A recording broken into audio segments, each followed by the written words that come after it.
네, 오늘은 본문 말씀으로 우리가 선택한 고통이라는 제목으로 하나님 말씀 전하도록 하겠습니다. 이전에 제가 소개해드린 신경끄기 기술이라는 책에 견딜 수 있는 고통을 선택하라. 견딜 수 있는 고통을 선택하라. 그리고 견뎌라 라는 제목의 글이 있습니다. 거기에 보면 저자가 자신이 받은 몇 개의 메일을 소개해 줍니다.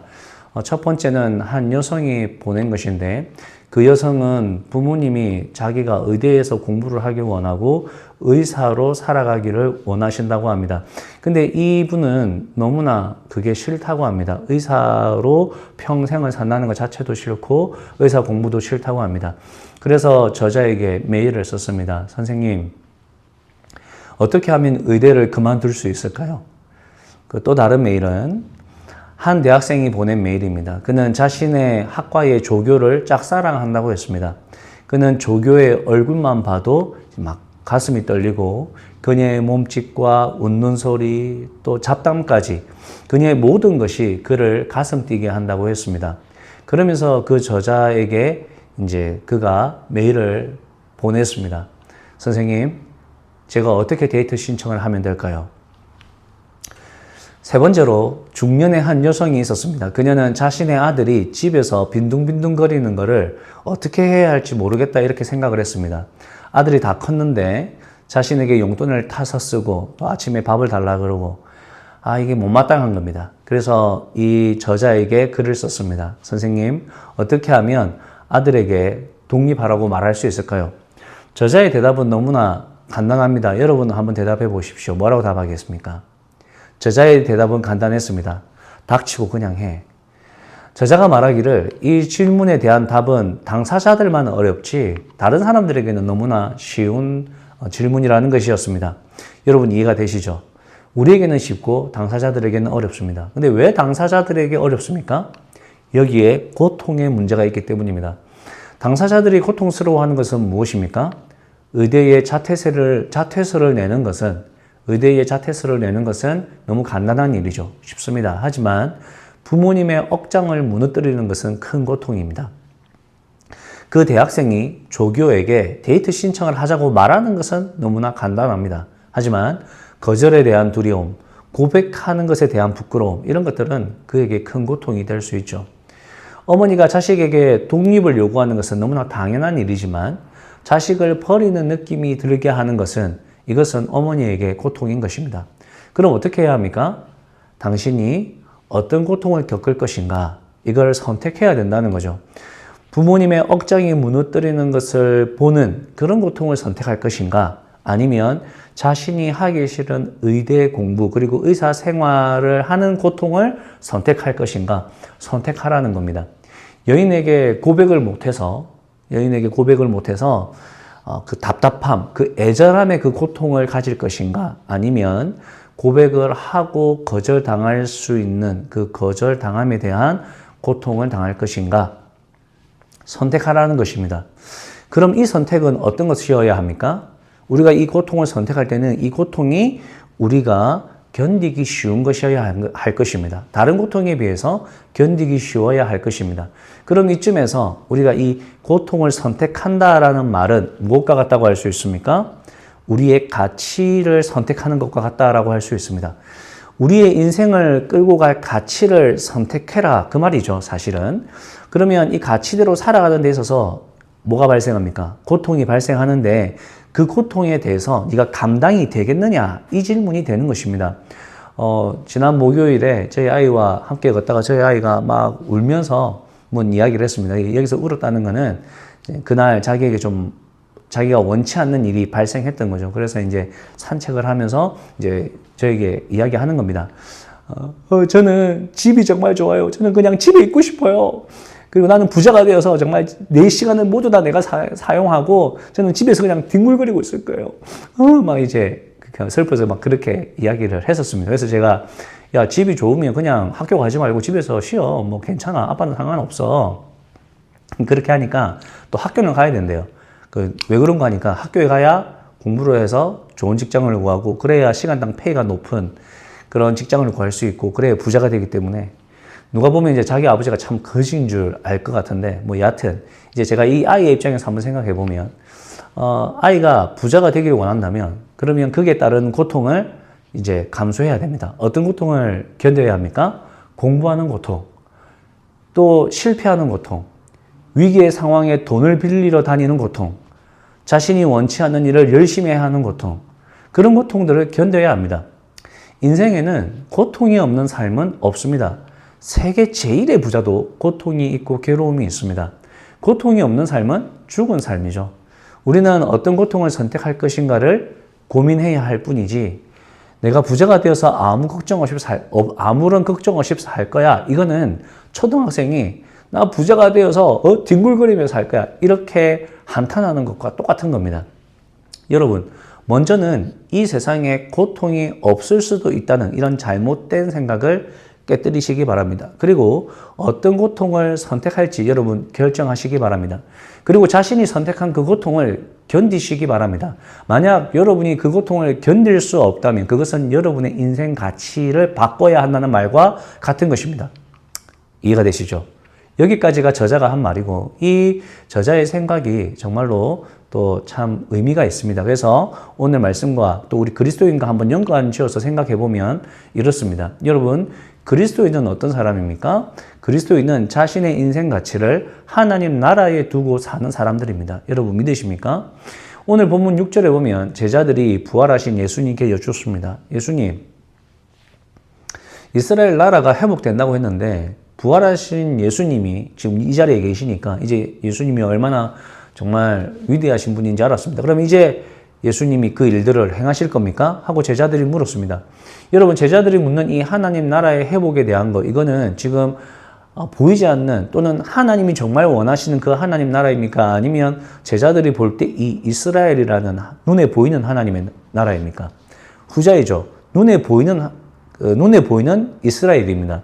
그러니까 제자들은 아직 하나님 나라, 하나님이 꿈꾸시는 하나님의 나라에 대한 개념은 없고, 자기들이 이때까지 알아왔던 이 땅에서의 하나님 나라, 즉 이 세상이 이 이스라엘이 이 세상에서 우뚝 세워지는, 그 지금은 로마 정권의 지배 아래 있지 않습니까? 그러니까 제자들은 예수님이 로마 정권으로부터 자신들을 해방시켜주고 또 이 이스라엘이라는 나라를 온 세상에 우뚝 세워줄 그 메시아, 그 왕으로 생각하는 거죠. 근데 유대인들은 아직도 그 왕이 안 왔다고 생각합니다. 그래서 지금도 유대인들은 그 정치적 메시아를 기다리고 있습니다. 지난 목요일 날에 제가 아까 우리 아이가 울었다고 했는데 그 아이가 그랬습니다. 이런 이야기를 하더라고요. 아빠, 저는 하나님께서 천국에서 상 주는 거 필요 없어요. 저는 이 땅에서 떵떵거리며 살고 싶어요. 저는 이 땅에서 상 줬으면 좋겠어요. 하면서 막 울더라고요. 뭐가 그리 못마땅한지 이 땅에서 잘 살게 해달라고 아이가 외쳤습니다. 여러분 어떻습니까? 여러분이 꿈꾸시는 나라는 정말 하나님이 꿈꾸시는 그 나라입니까? 아니면 내가 꿈꾸는 여러분의 나라입니까? 내가 예수님 믿고 구원받았으니 내가 이 세상에서도 잘 돼야 되고 하늘나라 가서도 잘 돼야 되고 내가 이 세상에서 떵떵거리며 살아야 되고 이 세상에서 고통 없이 살아야 되는 그런 꿈을 여러분이 꾸시는 건 아니죠? 그거는 정말 잘못된 꿈입니다. 여러분 그게 아닌 줄 믿습니다. 그렇다면 우리가 하나님 나라라는 이 가치를 두고 살아갈 때 여러분 우리가 어떤 고통을 감수해야 합니까? 오늘은 말씀을 통해서 이것에 대해서 좀 나누고 싶습니다. 여러분 우리는 하나님 나라, 하나님이 꿈꾸시는 나라에 우리가 같이 마음을 두고 하나님의 나라를 함께 꿈꾸며 살아가는 사람들인데 여러분 그렇다면 우리에게 나타나는 고통들은 어떤 것들이 있습니까? 첫 번째로 오늘 말씀해 보니까 우리가 다 이해할 수 없는 것을 다 알지 못하고 그대로 남겨둔 채로 이해할 수 없는 것들을 이해하지 못한 채로 남겨두고 하나님 나라를 위해서 살아가는 고통을 겪게 되더라는 것입니다. 여러분 이 세상에는 이해할 수 없는 것들이 참으로 많죠. 사탄이 지금 최후의 발악을 하고 있다고 하지만 그렇다고는 하지만 결국에는 하나님께서 이 모든 것을 다스리고 계신다는 건데 하나님께서 왜 이렇게 이 세상을 다스리시는지 도무지 우리 머리로는 이해가 안 될 때가 너무나 많습니다. 오늘 본문 7절에 보면 제자들이 예수님께 물었지 않습니까? 예수님, 이스라엘의 회복이 지금입니까? 라고 물었을 때 예수님이 너희들이 말하는 이스라엘의 회복은 너희들이 생각하는 그 이스라엘이 아니야. 하나님의 나라인데 하나님의 나라가 완성되는 건데 그 하나님 나라의 완성이 언제냐? 이건 나도 몰라. 그건 하나님 아버지만 아시는 거니까 너희들은 알려고도 하지 마. 이렇게 말씀을 하셨습니다. 하나님께서는 왜 우리가 이 세상의 마지막 날을 모르는 채로 살아가기를 원하실까요? 뭐 굳이 우리가 한번 생각해 보면 우리가 잔머리를 굴릴 거 아니겠습니까? 세상의 끝이 어딘 줄 알면 다 마음대로 살다가 세상 끝나기 하루 전날에 우리가 예수님 믿고 천국 가겠다고 줄을 서겠죠. 뭐 이런 이유에서인지 뭐 다른 이유에서인지 우리가 잘 모르지만은 하나님께서는 그 모르는 일에 대해서는 알려고도 하지 마라. 이렇게 말씀을 하셨습니다.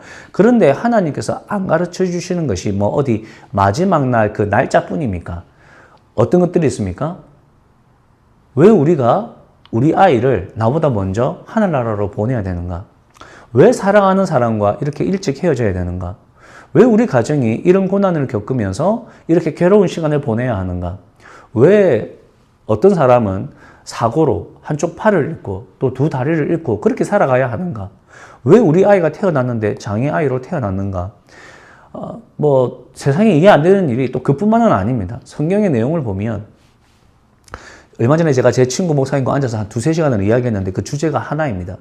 하나님께서는 인간이 죄 지을 수 있도록 그렇게 만들어 놓고서는 왜 죄에 대한 책임을 인간에게 묻는가라는 주제로 한 2시간을 이야기를 했는데 하나님께서는 인간에게 죄를 지으라고 하지 않았습니다. 여러분 오해하시면 안 됩니다. 그러니까 우리가 그런 질문을 누군가가 했을 때 어떻게 반응할 것인가에 대한 답을 이제 생각을 했던 건데 여러분 하나님께서는 인간에게 죄 지으라고 하지 않았습니다. 죄 지을 수 있는 가능성이 열려 있는 것은 사실이었죠. 하지만 죄의 근원이 하나님은 아니십니다. 죄의 근원은 물론 사탄도 맞지만 인간입니다. 그런데 인간에게 죄 지을 수 있는 가능성을 가진 존재로 창조했다는 것 자체가 문제 아니냐 이렇게 이제 따지고 들면 우리가 어떻게 반응할 거냐는 거죠. 그러니까 누군가가 제게 목사님 차라리 우리 인간을 로봇으로 만드시지 그러면 죄가 없을 거 아닙니까? 차라리 인간이 죄 안 짓는 그런 인간으로 만들면 되지 않습니까? 하나님이 전능하신데 왜 그렇게 못하셨습니까? 이제 이렇게 누군가가 제게 따지고 들면 이거 뭐 대화가 안 되는 거죠. 왜냐하면 제가 하나님이 아니니까 어떻게 하나님의 뜻을 명확하게 제가 이야기해주고 또 사람들이 그런 하나님의 뜻을 명확히 알 수 있겠습니까?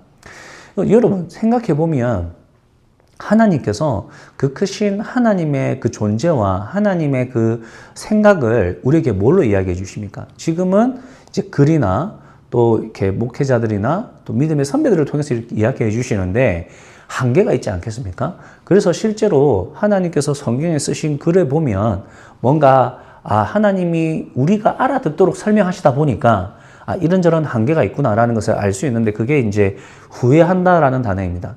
하나님이 후회를 하시겠습니까? 하나님 후회하시는 분 아니시죠. 그런데 하나님이 후회했다라고 이야기합니다. 그것은 즉 하나님이 자신이 실수하고 실패했다는 것을 인정한다는 것인데 하나님이 실수하는 분이십니까? 아니시죠. 그런데 우리에게 이해시키려고 하나님이 지금 마음이 얼마나 아픈지를 이해시키려고 후회했다라는 표현을 쓰는 겁니다. 뭐 이런 표현들은 이거 후회라는 단어뿐만 아니라 선택과 예정이라는 단어도 마찬가지입니다. 우리가 선택, 예정하면 배우신 분들도 신학을 하신 분들도 그렇게 이야기해요. 숙명론적인 이야기. 여러분 성경에서 예정과 선택은 숙명론적으로 사용한 적이 한 번도 없습니다. 근데 우리는 이 단어를 보면서 하나님이 다 결정해놨다잖아. 지금 다 미리 다 정해져 있는 거야. 다 짜고 치는 고스톱이야. 이렇게 오해하시는 분들이 있는데 아닙니다. 그건 성경에 대해서 잘 이해하는 것이 아니죠. 하나님이 우리를 얼마나 사랑하시고 하나님께서 우리 각자에게 얼마나 위대한 계획을 가지고 계시다는 것을 그 은혜를 이야기하시기 위해서 하나님이 이 선택과 예정이라는 단어를 사용하십니다. 그러니까 이 선택과 예정은 하나님을 믿는 자들이 하나님으로부터 받은 그 사랑과 은혜를 생각할 때 이 단어를 생각하면서 뭐라고 고백해야 되겠습니까? 그럼 이 단어를 생각할 때마다 하나님 저를 이미 선택하셨군요. 제가 이 얼빵한 짓 할 줄 알고 이미 선택하셨군요. 이미 사랑하셨군요. 제가 이 모습, 이 모양인데도 이미 저를 향한 놀라운 계획과 뜻을 가지고 계셨군요. 하나님 아버지 찬양합니다. 그러니까 찬양을 하라고, 하나님 아버지 찬양하라고 선택과 이 예정이라는 단어를 주셨는데 나는 선택받았으니까 천국, 니는 선택 안 받았으니까 지옥. 이런 식의 그 어떤 이 단어를 사용한다는 것 자체가 하나님의 의도를 잘 모르는 것입니다. 즉, 유한한 인간은 무한하신 하나님의 존재와 뜻을 100% 이해하기가 어렵습니다. 우리가 회사에서 갑자기 잘리고 악인들이 더 잘 되고 전쟁이 일어나고 또 씻을 수 없는 상처를 내가 받고 또 일어나지 말아야 할 일들이 내 삶에서 일어나는 거 논리적으로 다 설명할 수 없고 다 이해할 수 없습니다. 그렇지만 그럼에도 불구하고 우리가 묵묵히 하나님 나라를 위해서 살아가는 것, 그렇게 우리가 모르고 다 모르는 채로 살아가는 것, 그것이 우리가 가지고 있는 고통이라는 겁니다.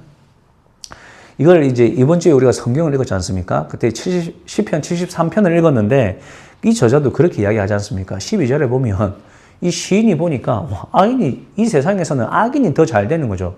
더 편안하고 더 부자고 자기가 깨끗하게 사는 게 의미가 없는 겁니다. 예수 믿고 날마다 봉사하며 사는 게 의미가 없는 겁니다. 자기는 봉사하고 살고 또 예수님 잘 믿으면 복 줄 줄 알았는데 다른 사람들 복 더 많이 받더라는 겁니다. 그러니까 14절에 하나님이 나를 괴롭혔다. 하나님이 나를 벌하셨다. 이해가 안 되니까 더 못 살고 더 잘 안 되는 게 너무너무 속상한 거죠. 그러니까 이제 이게 괴로움과 벌로 다가오는 겁니다. 그래서 이제 15절에 보면 내가 그들처럼 살아야지 또 이렇게도 못하는 겁니다. 배신자가 되는, 하나님의 배신자가 되는 거니까. 16절에 이 얽힌 문제들을 풀어보려고 깊이 생각해 봤는데 해결이 안 되는 거죠.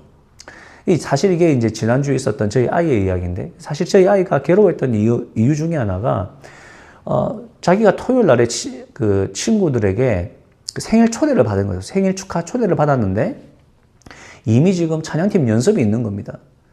자기는 이거 놀고 싶은데, 찬양팀 연습도 미리 정해놓은 거고, 한 달에 한 번 하는 거고, 미쳐버리는 거죠. 미쳐버리는 거죠. 그렇게 이해할 수 없는 일들, 내가 하나님 있기 때문에 좀 더 편하고 좀 더 기쁘고 좀 더 행복하게 살아야 되는데 이게 뭐 내 마음대로 되는 게 없는 겁니다. 그런 세상을 살다가 이 시인이 뭐라고 합니까? 17절에 보면 하나님의 성소에 들어가죠. 그 성소에 들어갔다는 말은 하나님을 만났다는 말입니다. 하나님 앞에 나아가서 이 문제를 두고 기도했더니 또 말씀을 보면서 또 하나님 앞에 간구했더니 하나님이 깨달음을 주셨다는 거예요. 어떤 깨달음입니까? 그 악한 사람들 다 끝이 있다는 거예요. 지금은 그렇게 살 줄 몰라도 끝에 가보자는 거예요. 그 깨달음을 주셨다는 겁니다. 하나님께서 그 깨달음을 주시자 이 시인이 그렇게 생각을 한 거죠. 하나님의 그 나라, 하나님이 말씀하신 그 끝, 그게 뭔지는 정확하게 모르겠지만 반드시 천국과 지옥이 있다는 겁니다. 반드시 심판이 있다는 겁니다. 반드시 축복과 저주가 있다는 겁니다. 반드시 이 세상에 우리가 어떻게 살았느냐에 대해서 하나님께서 보상해 주신다는 것입니다. 여러분, 우리는 이 시인처럼 하나님 나라의 인생 가치를 두고 살아가는 사람입니다. 하지만 그렇다고 해서 모든 것을 다 이해하고 살아가지 못합니다. 언제 하나님 나라가 오실지, 언제 우리가 돈 걱정 안 하고 살게 될지, 언제 비자 걱정 안 하고 살게 될지, 언제 자녀들 걱정 안 하고 살게 될지 우리 다 알지 못합니다. 그래서 우리가 이렇게 이해가 안 될 때, 어려울 때 하나님 앞에 나가서 기도해야죠. 하나님 앞에 나가서 답을 달라고, 가르쳐 달라고, 우리의 눈이 어두워서 모르는 거라면 열어달라고 간구해야죠. 그러나 그럼에도 불구하고 이해할 수 없는 것들은 우리가 어떻게 해야 됩니까? 거기에 대해서는 신경을 꺼야 됩니다. 하나님이 필요 없어서 우리가 몰라도 되기 때문에 그냥 모르라고 하는가 보다 하고 신경을 꺼야 됩니다. 하나님께 다 맡겨드려야 됩니다. 그리고 우리가 하나님 나라를 위해서 한 걸음 한 걸음 나아가야 되는 겁니다. 다 모르는 채로 살아가는 것, 그것이 우리가 선택한 고통입니다. 하나님께서 그 고통에 대해서 반드시 마지막 날에 갚아주실 것을 말씀하십니다. 여러분, 이 사실을 믿으시고 하나님 나라의 가치를 붙잡고 한 걸음 한 걸음 나아가시는 여러분 되시기를 축복합니다. 두 번째로 우리가 하나님 나라에 대한 가치를 따르며 살아갈 때 겪는 고통은 증인으로서의 삶입니다. 오늘 본문 8절에 보면 우리가 예수님의 증인이 될 것이다. 하나님 나라의 가치를 따라 살아가면 예수님의 증인이 될 것이다. 이렇게 말씀하고 있죠. 증인은 세 가지 뜻이 있다고 합니다. 목격자, 증인, 순교자입니다. 왜 증인이 목격자입니까? 증인은 자기의 꿈을 이야기하는 사람이 아닙니다. 증인은 법정에서 자신의 생각을 이야기하는 사람이 아닙니다. 증인은 법정에서 자신이 실제로 본 것, 실제로 경험한 것을 사실 그대로 말하는 사람입니다. 그래서 목격자라고 하는 거죠. 그리고 증인을 순교자라고 하는 이유가 뭡니까? 자신이 알고 있는 사실을 그대로 이야기할 때 때로는 목숨의 위협을 받기도 하기 때문입니다. 어떤 분들은 그래서 증인을 안 하려고 하죠. 왜냐하면 증인을 하다가 손해가 따를 수 있기 때문에 그런 염려와 걱정 때문에 증인 안 하려고 합니다. 제가 이번에 구 파트너라는 법정 드라마 짤을 보니까 주인공이 이 변호사인데 이 변호사분이 사람이 죽는 걸 봤습니다. 근데 그 살인자가 대기업 회장 아들인 거죠. 그는 폭군이고 그는 사이코입니다. 그가 자신의 아내를 죽인 거죠. 그걸 이 변호사가 봤습니다. 그러면 증인이 돼야 되지 않습니까? 근데 그 증인석에 서려니까 너무나 잃어야 할 것이 너무나 많은 겁니다. 먼저는 자신이 그동안 쌓아온 커리어를 다 버려야 할 수도 있습니다. 10년 이상 최고의 스펙을 가지고 최고의 커리어를 쌓았는데 그걸 버려야 할 수도 있는 거죠. 왜냐하면 사실은 이 폭군, 그 회장 아들이 이 사람의 그 고객이었습니다. 변호인이었습니다.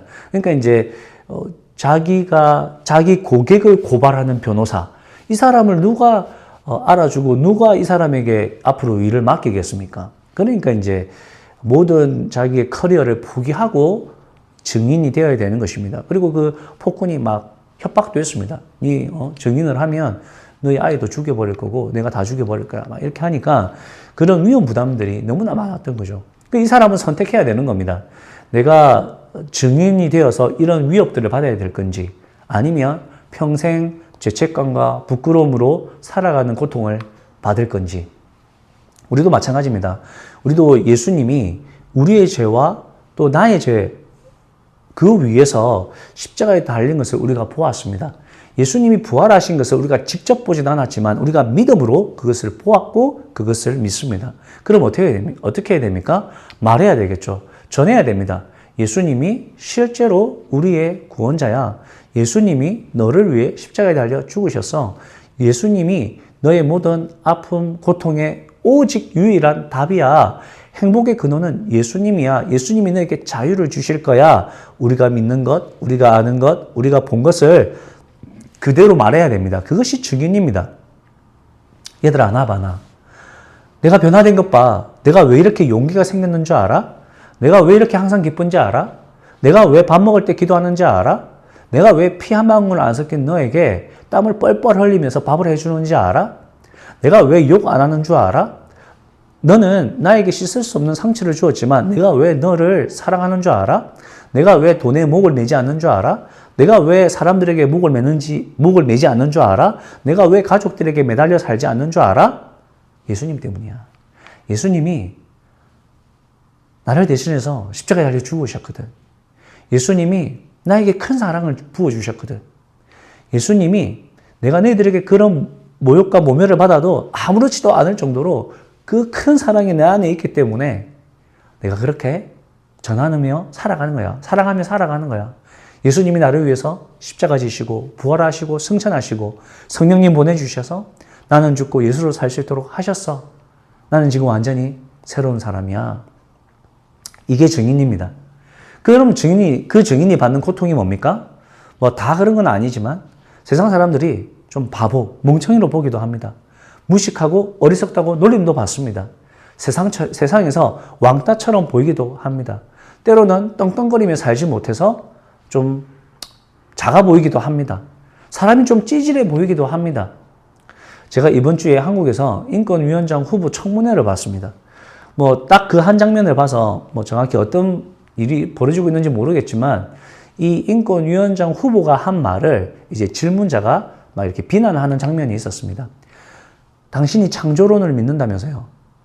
그것을 어떻게 증명합니까? 그러니까 이 후보자가 창조론도 증명을 못하지만 진화론도 증명 못합니다. 과학적 증거 없습니다. 이제 그렇게 이야기를 하니까 이 사람이 당신이 쓴 글에 보면 당신이 학생들에게 진화론을 가르친다면 창조론도 쳐야 한다고 당신이 썼다면서요. 아니 어디서 과학적인 내용도 아닌 종교를 그 학교에서 가르치려고 합니까? 당신 완전 개념이 없군요. 이러면서 막 그 질문자가 이 후보자를 엄청 무시하고 비난하는 그 장면을 봤습니다. 증인으로 살려고 노력을 하다 보니까 비난을 받는다. 이렇게 저는 보고 있었습니다. 이런 경우가 우리가 살아갈 때 엄청 많이 겪습니다. 제가 초등학교, 중학교, 고등학교를 지내면서 학교에 절친이 없었습니다. 왜 절친이 없었을까요? 친구들이 욕을 너무 많이 하고 또 친구들의 생각과 제 생각이 좀 많이 다른 것 같아가지고 제가 막 절친으로 막 이렇게 같이 다니는 친구들이 거의 없었습니다. 많지는 않았습니다. 그러니까 물론 이제 저도 족구도 하고 축구도 하고 그러면서 정말 친구들이랑 잘 지냈지만 절친, 이렇게 우리가 마음을 나누는 절친이 뭐 없다 이런 것들을 보면 사람들이 막 그걸 안타까워하면서 그걸 이상하게 좀 생각하는 분들이 있던데 저는 그렇지 않았습니다. 근데 이제 실제로 저도 초등학교에 혼자 이제 학교 수업 마치고 걸어 나오는데 제가 이제 혼자니까 조금 외롭다는 생각이 들었는지 제가 그런 생각을 했습니다. 내가 왕따인가? 이런 생각을 했는데 그 순간에 제가 생각을 바꿔먹고 이렇게 이야기했습니다. 세상을 향하여서 너희가 나를 왕따 시킨 거 아니야. 내가 너희를 따 시킨 거야. 너희가 나를 미워해서 밀어낸 게 아니라 너희가 아직은 나와 같이 함께 같은 길을 걸어갈 수 없고 같은 가치관으로 너희가 나와 마음을 합할 수 없기 때문에 내가 일단 너희와 거리를 둔 거야. 제가 그렇게 세상에 선포했던 그런 기억이 납니다. 제가 말씀드리고 싶은 것은 증인의 삶을 살아갈 때 이렇게 혼자인 것 같은 이런 외로움을 느낄 수 있다는 겁니다. 왜요? 세상과 너무 다른 삶을 살아갈 수밖에 없기 때문입니다. 제가 중학교 2학년 때 일입니다. 여러분 한국의 중학교 2학년들은 어떤 존재입니까? 아주 무서운 존재죠. 지금도 북한이 남한을 공격하는 이유가 뭐라고요? 한국에 무기가 많아서 그런 게 아니라 중학교 2학년 학생들 때문에 북한이 못 내려오고 있습니다. 너무 무서우니까 얘들이. 그 정도로 이렇게 무서운 애들이 중학교 2학년인데 제가 중학교 2학년 때도 그랬습니다. 저희 반에 폭군이 한 명 있었는데 이 친구가 주먹이 세다고 우리 반의 모든 것을 이제 좀 좌지우지하는 친구였습니다. 그래서 뭐 어느 날은 야 오늘 선생님 질문할 때 조용히 가만히 있어.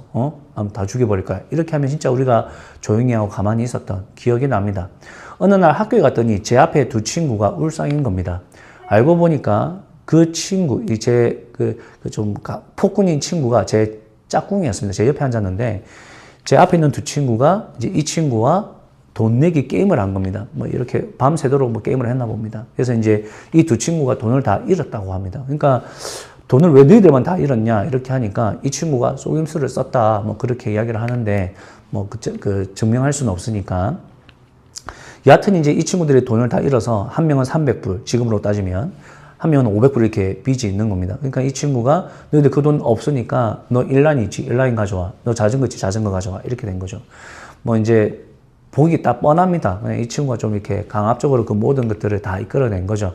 그러니까 이제 이 아이들이 너무나 슬퍼하면서 그 이야기를 했는데 제가 이제 그 친구들의 이야기 그냥 듣고만 있었습니다. 그리고 뭐 제 일이 또 아니다 보니까 또 저도 그냥 가만히 있었는데 제가 이제 저도 중학교 2학년 때 기도를 좀 했었습니다. 기도를 하다 보니까 이 친구가 너무 나쁜 겁니다. 그래서 제가 이걸 가만히 두면 안 된다는 생각을 하게 된 거죠.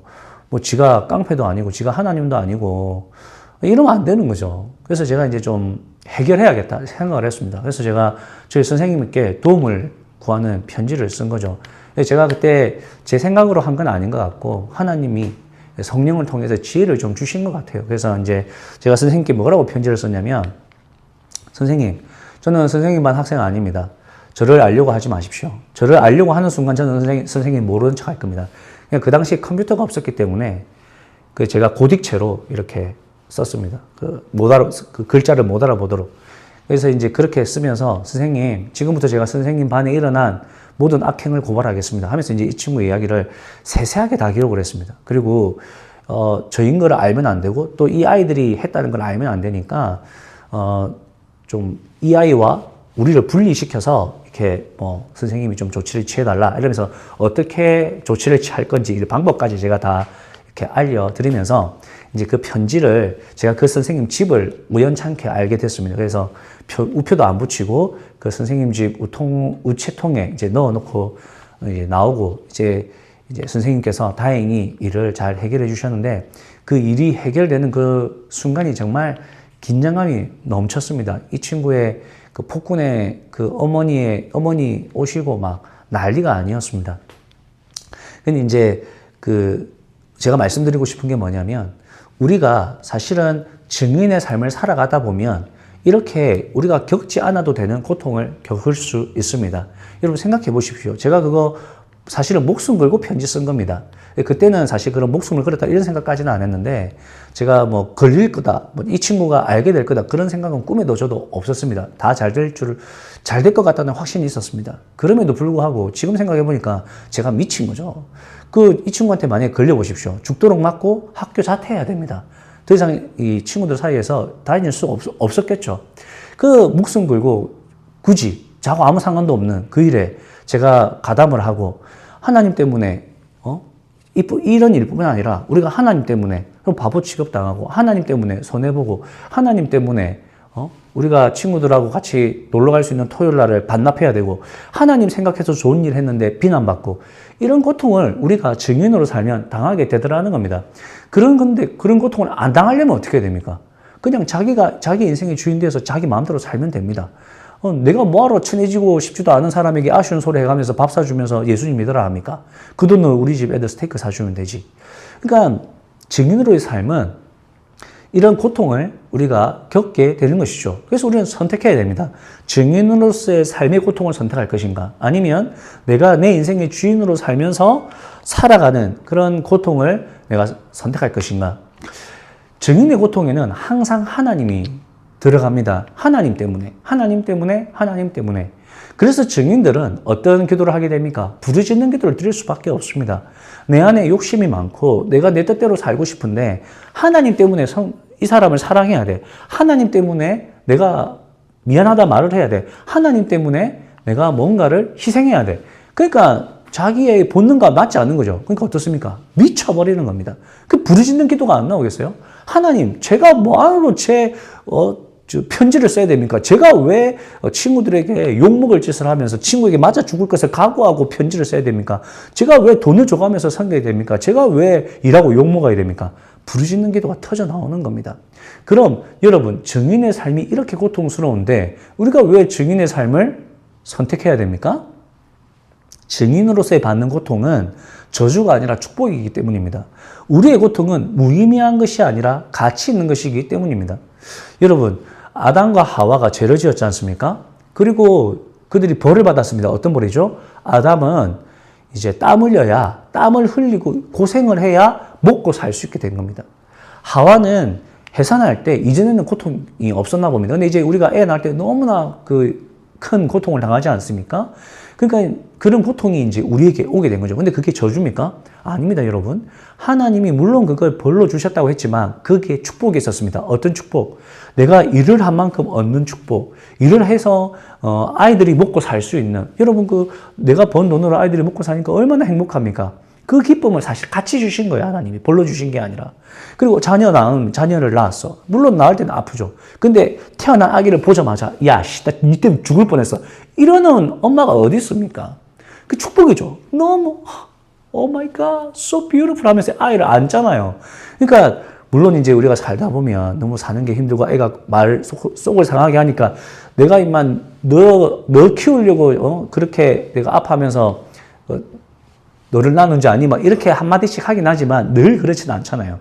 그러니까 우리가 이 고통이라는 거는 사실은 축복이죠. 우리 증인으로서의 고통이 그렇다는 겁니다. 우리가 고통을 겪지만 이건 의미 없는 또는 가치 없는 것이 아니라 가치가 있고 의미가 있고 그게 우리의 축복이라는 거예요. 그래서 로마서 8장 18절 이렇게 이야기합니다.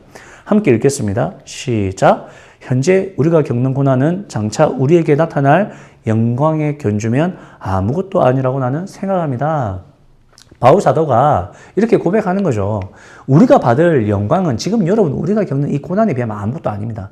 하나님이 축복해 주십니다. 여러분 그래서 우리가 이 바보 같은 증인으로서의 삶을 살아가고 이해 안 되지만 침묵하며 하나님 나라의 가치를 두고 살아가는 것입니다. 여러분 원하옵기는 여러분 모두가 하나님 나라를 세우는 이 가치 있는 일을 힘쓰시다가 주님 앞에 서서 여러분이 당한 그 모든 고통이 이제 빛나는 별이 되어서 여러분의 면류관으로 이게 와 있는 것을 경험하는 그런 여러분 되시기를 주님의 이름으로 축복합니다. 예, 우리 함께 기도하십시다. 여러분, 오늘 말씀처럼 우리가 하나님 나라를 위해서 살아갈 때 우리가 겪는 고통들이 있습니다. 우리가 겪는 감당해야 할 고난들이 있습니다. 다 이해할 수 없는 인생살이들이죠.